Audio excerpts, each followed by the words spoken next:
muitas vezes durante a fase de projeto ou até durante a fase de montagem, a gente se encontra com certas situações que, se a gente não conseguir identificar muito bem qual é o risco, qual a particularidade daquela situação, a gente pode não endereçar direito aquele risco e comprometer a confiabilidade do sistema de sprinkler.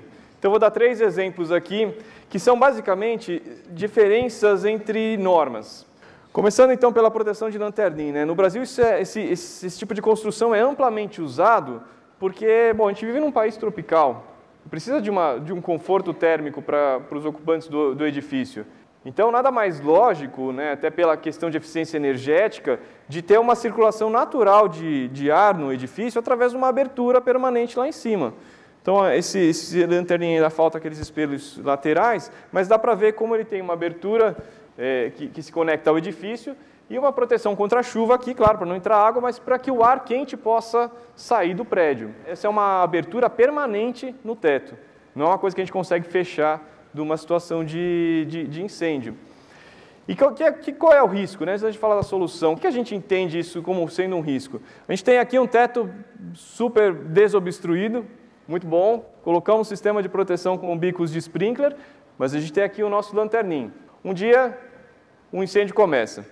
Esse incêndio, então, vai gerar um calor, esse calor vai subir, esses gases quentes vão subir, e a gente esperava, então, que os bicos que estão exatamente em cima do fogo começassem a atuassem, fossem sensibilizados pelo calor e começassem a combater. Acontece que, como a gente tem uma abertura aqui, uma chaminé, vamos falar assim, dentro do prédio, esses gases então vão querer seguir um fluxo preferencial de saída do edifício. Eles vão querer se acumular ali, até porque a gente tem uma pendente no telhado, tudo.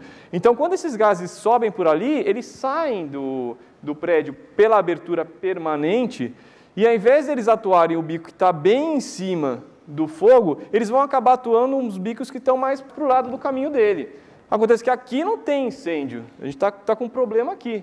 E quanto mais afastado, então, tiver o incêndio da abertura do lanterninho, mais longe vai ser o deságue aí dos sprinklers que estão atuados. E não é o que a gente queria. Então, o que a gente vai ter como cenário final? Um fogo pode sair do controle. Se a gente não conseguir começar o combate com o sprinkler logo no começo, em questão de segundos, poucos minutos, esse fogo pode ser grande demais para você conseguir combater com uma chuva. A gente está falando de chuveiro automático. A gente falando, por mais que seja um jato, como o João falou, mais direcionado para baixo em certos bicos de sprinkler, especialmente os pendentes, a gente não está jogando água onde o fogo está começando. Então, a hora que conseguir sensibilizar os sprinklers do lado, ele já vai estar muito grande. E qual é a solução que a gente coloca na norma técnica da EFM Global? É um bico adicional. Um bico adicional enfiado aqui no lanterninho. Esse bico, com a mesma situação de um incêndio começando, os gases vão tender a ir para aquele caminho, vão começar a sair por ali, podem até atuar esse primeiro bico de sprinkler lá de baixo, pela existência de um bico adicional aqui, esses bicos também vão ser sensibilizados pela convecção do calor, vão atuar justo na abertura por onde os gases querem passar. Aí agora a gente está criando o quê? Está criando um escudo de água. Esses gases não vão ter a facilidade para sair dali. Esse guarda-chuva vai se formar e ele ainda está naquela fase de formação do guarda-chuva que ele é bem contínuo ainda. Quando você põe o dedo assim, você faz aquela sombra toda, como o João estava comentando. Nesse cenário, então, o que acontece é que os gases vão deixar de ter aquela tendência para a abertura, vão subir verticalmente e finalmente conseguem sensibilizar os bicos que estão em cima dele e a gente consegue controlar então o incêndio. Então não é uma solução do outro planeta, é simplesmente uma linha de sprinkler, como essa vista aqui pode mostrar. Então a gente está olhando de planta aqui, né? Essa é a projeção da abertura do lanterninho, a gente coloca uma linha de sprinkler adicional aqui. Já tinha todas as que estavam instaladas antes e coloca uma adicional aqui. Com um detalhe importante, que o espaçamento entre esses bicos, olha só, 1,20 m. Não é os 3 metros, como é normal a gente ver. É um pouco menos, é bem menos até. E a gente está querendo construir um escudo ali, um escudo de água. Por isso que a gente coloca um distanciamento tão pequeno.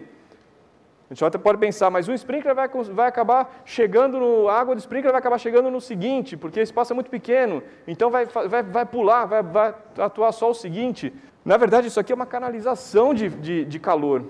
É uma chaminé, é diferente de um teto contínuo. Então, a acumulação de calor aqui é bem maior. A gente está falando de convecção forte. Então, com isso, cada bico tende a se sensibilizar mais rapidamente. E eles vão atuar, sim, apesar de serem 1,20 m, ele não vai ter esse efeito de pular. Muito bem, então, resumindo esse item, o que a gente está falando? A gente está colocando bicos de resposta rápida ali nessa abertura, no lanternim, espaçamento de 1,20 m, com área de proteção máxima de 1,5 m. Então, a gente vai ter que considerar um pouco a largura do lanternim também, para saber, para calcular vamos colocar uma linha só, o que vamos fazer. O mesmo fator K dos bicos do telhado, esses mesmos bicos são repetidos aqui, então. Os do lanternim necessariamente com resposta rápida, a mesma orientação, seja em pé ou seja pendente, mesmo diâmetro de alimentação do tubo do sistema do telhado, mas um detalhe, a gente não precisa balancear hidraulicamente esses bicos no sistema do telhado. Então a gente vai calcular a nossa área mais remota do projeto, vamos fazer o cálculo para ela, mesmo que ela não esteja na linha do lanternim.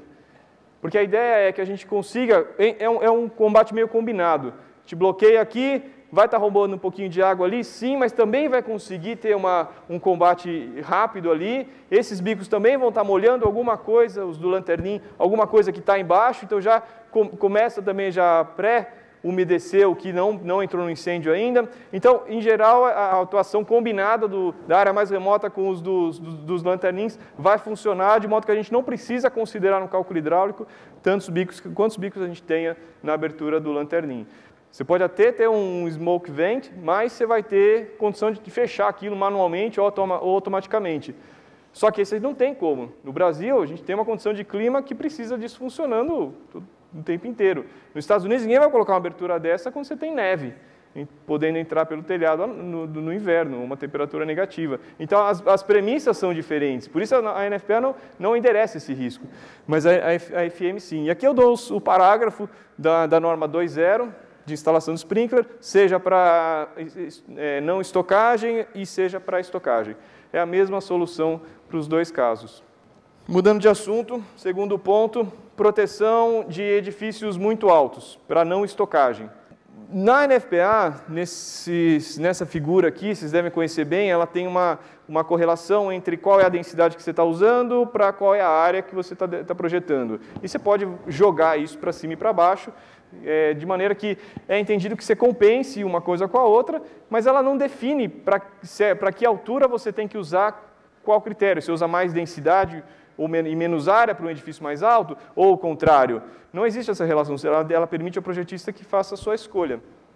Na norma da FM Global, SEA 326, então a gente fala que existem critérios específicos para edifícios até 30 metros. Então vamos ver um pouquinho dessas tabelas para ver como ler e como tirar a informação dela.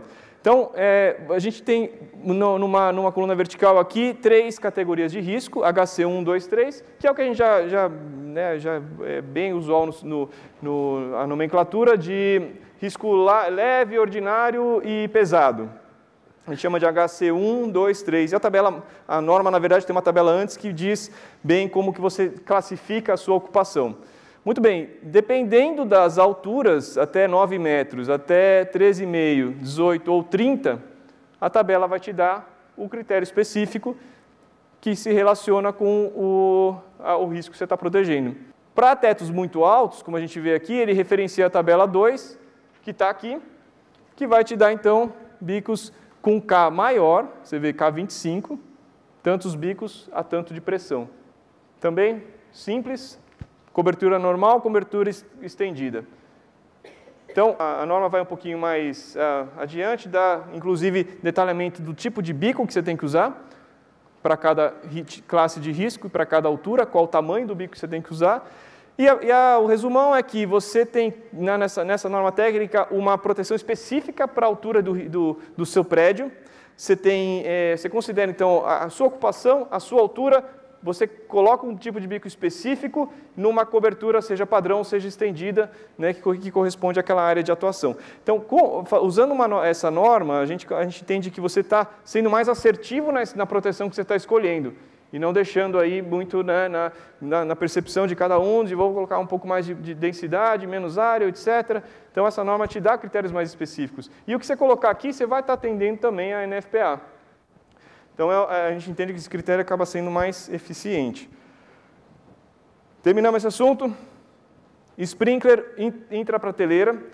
O que eu vou falar aqui, como eu falei, é uma solução que veio ano passado, publicada na revisão da norma, da nossa norma técnica, 89, de estocagem. É um complemento das soluções anteriores que a gente tinha. Então, tudo que a gente conhecia de sistema de INRAC continua valendo. Agora, a gente apresenta uma certa alternativa para certas condições. A gente está falando da norma 89, desse parágrafo, e essa tecnologia que a gente está colocando aqui, ela foi baseada em modelos computacionais, então modelos matemáticos que se faz aí simulações, e também validações reais no nosso centro de pesquisa. Então botaram fogo aí em racks grandes, usando o quê? Bicos maiores intraprateleira do que os K8, como normalmente a gente via. Então, pensar, o que acontece se a gente botar um K14 aqui? Vamos ver se dá certo. E aí eles viram que era uma solução boa, que na verdade eles conseguiam um controle mais eficiente, e vocês vão ver como dá para fazer o cálculo hidráulico de maneira diferente do que a gente fazia antes.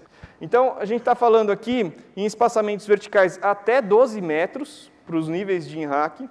Considero que era antes, né? Agora 12 metros, assim como 12 metros de altura de estocagem a partir do último nível de INRAC. Então, acabou os INRACs aqui, você ainda pode botar mais 12 metros de estocagem depois do seu teto, o sprinkler do teto, que vai estar protegendo isso. E essa é a grande sacada, que os cálculos hidráulicos vão ser feitos independentemente. Um para o telhado, um para o INRAC. Basicamente, vocês vão entender que a gente vai isolar os riscos. É como se existisse um piso falso no nível do INRAC, e o que estiver para cima está sendo protegido pelo telhado, e o que está para baixo protegido por esse sistema de sprinkler intraprateleira. Não é para todos os tipos de soluções, de configurações de alturas e estocagem e produto que isso se aplica. Mas entenda que existe um asterisco aqui dizendo que vocês têm certas restrições, até esses 12 metros podem não ser 12, dependendo da configuração que vocês têm. Eu vou botar algumas fotinhos aqui para vocês entenderem como que o novo sistema funciona. Então, se você tiver uma fileira simples de estocagem, de INRAC, eles vão ser escalonados assim, com um espaçamento pequeno aqui, 2,60 m entre os do mesmo lado, quer dizer que a gente vai ter bicos a cada 1,30 m de um lado e outro do rack. Quando é um sistema de fileira dupla, vocês veem que a gente vai ter sprinkler no meio e também na face, com um distanciamento definido para os sprinklers da face. Então, aí também vê qual é o tamanho do seu rack. Se for muito da baia, né? Não pode ultrapassar essa largura para você não ter que colocar um sistema um bico de face no meio da baia. Também poderia fazer, mas né, são definições aí de projeto. Então, uma elevação aí, a gente tem uma referência aqui do piso, como o sistema antigo funcionava. Vários níveis de bicos de sprinkler. E o sistema novo, você pode chegar a ter, dependendo da sua altura, só um nível aqui no meio, e nada mais para cima, nada mais para baixo. Só que, olhando de elevação, né, olhando de cima, como que era antes, em cada um dos níveis a gente tinha os biquinhos espaçados aqui no meio, nesse flue space, e na nova configuração você vê que tem bem mais. Tem um monte de bico na face também. Então a gente está reduzindo o número de níveis, mas colocando mais naquele nível que sobrou. Então aí um antes e depois aí de comparação entre elevação e planta. Então o que a gente está fazendo é um piso virtual. A gente está pensando que o que acontecer de incêndio aqui embaixo vai ser protegido por esse nível de sprinkler. Se o fogo começar aqui em cima, vai ser protegido pelo telhado. E o telhado é calculado baseado nessa altura aqui de estocagem, como se tivesse um piso mesmo. Então, o sistema do telhado também vai ser um pouco mais fraco do que era antigamente, que você tinha que considerar a altura inteira do prédio.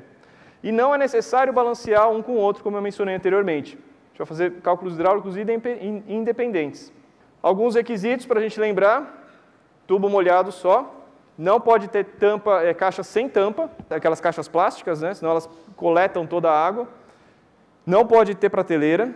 e os sprinklers têm que ser pendentes, você tem que ter essa força para jogar água para baixo de uma vez. O bico em pé, ele quebra a velocidade dele com o defletor, então tem que ser pendente, tem que ser resposta rápida, com 70 graus. K mínimo 14, baseado numa vazão. O fator K eu vou explicar um pouquinho aqui. Então ele pode ser entre 14 ou 22 ou acima, né?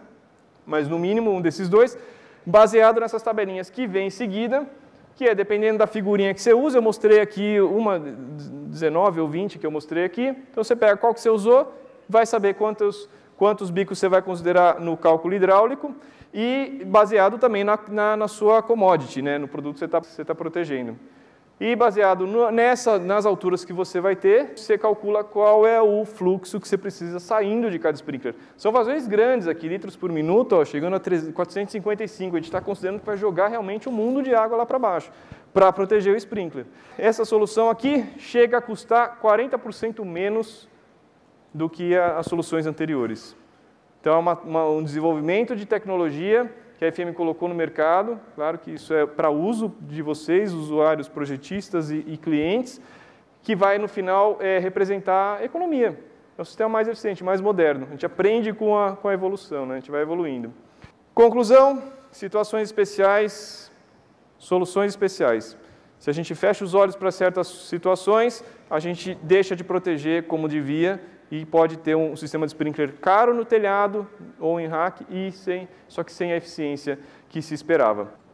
Uma foto do nosso centro de pesquisa, para vocês entenderem um pouco de como esses cálculos, essas tecnologias são feitas. Um centro grande de desenvolvimento aí, de incêndios, explosões, faz incêndio em escala real. E essas normas técnicas que a gente mencionou aqui podem ser acessadas no nosso site, vocês devem já conhecer.